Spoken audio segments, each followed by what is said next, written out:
Hola, en el mundo de la electrotecnia, a menudo nos topamos con números o increíblemente grandes o súper pequeños.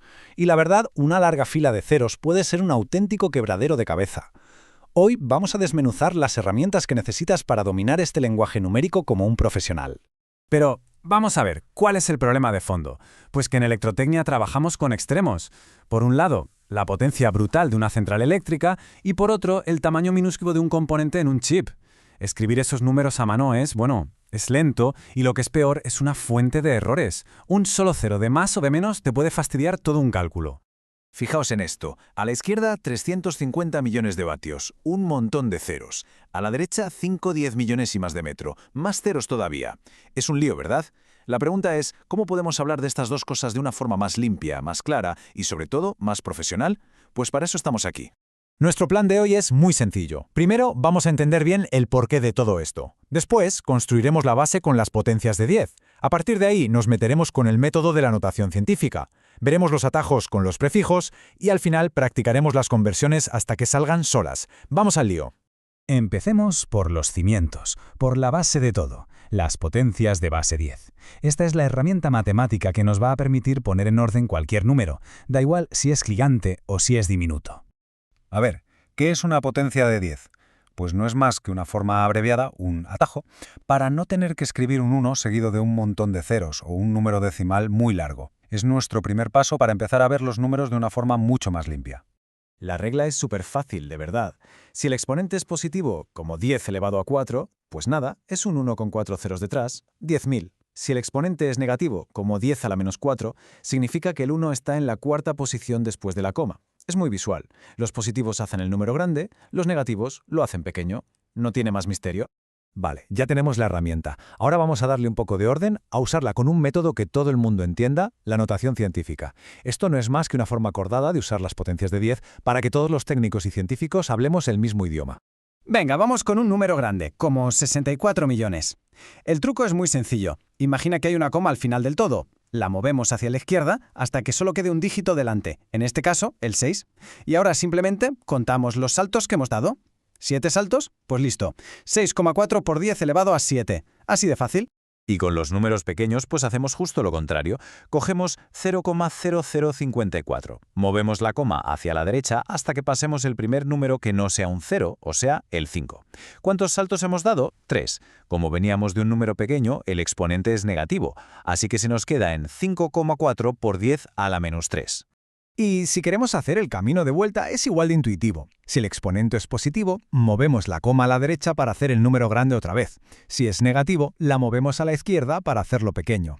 Es un sistema totalmente lógico, no tiene pérdida. Muy bien, la notación científica es potente, pero seamos sinceros, en el día a día, en el taller o en el laboratorio, se usa algo aún más rápido, los prefijos. Estos son los verdaderos atajos del lenguaje técnico, lo que se usa de verdad.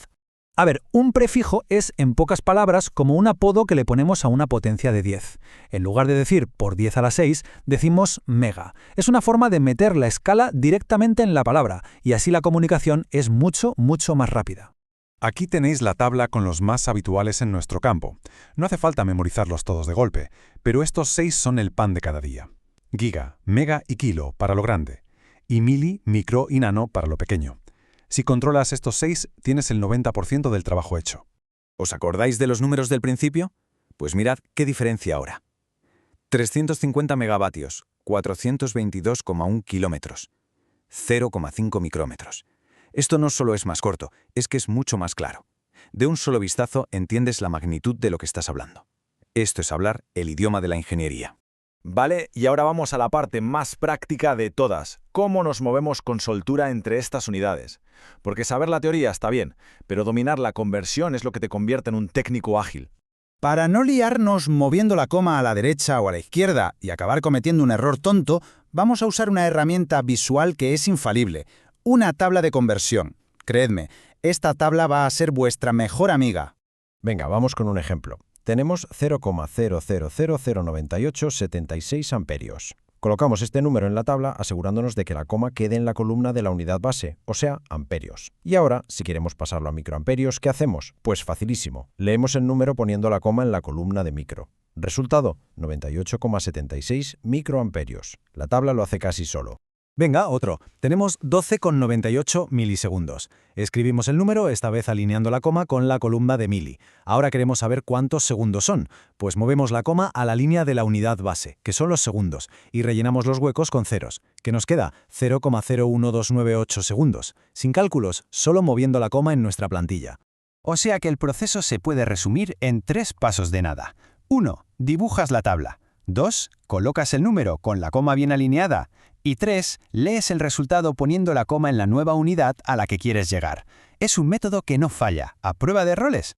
Y el secreto de por qué esta tabla funciona tan bien está en su diseño. Fijaos que cada prefijo principal, kilo, mili, micro, ocupa como un espacio de 3 columnas. Esto es porque los saltos entre ellos van de 1000 en 1000, de 10 a la 3 en 10 a la 3. Por eso, mover la coma 3 posiciones es en realidad saltar de un prefijo a otro. Tiene todo el sentido. Al final, lo más importante que quiero que os llevéis hoy es esto. Ni las potencias de 10 ni los prefijos están aquí para complicar las cosas. Es justo al revés. Son herramientas pensadas para simplificar, para que trabajemos más rápido y sobre todo para que cometamos menos errores. Son simplemente un lenguaje para la claridad. Y para terminar, os dejo con una pregunta para que le deis una vuelta. Si tenéis una corriente muy pequeña en un circuito, ¿qué prefijo elegiríais? ¿Miliamperios o quizá microamperios? La respuesta no solo depende del número, sino del contexto, del estándar en esa área. Porque elegir el prefijo correcto es en sí mismo una forma de comunicarse con precisión técnica. Ahí os lo dejo.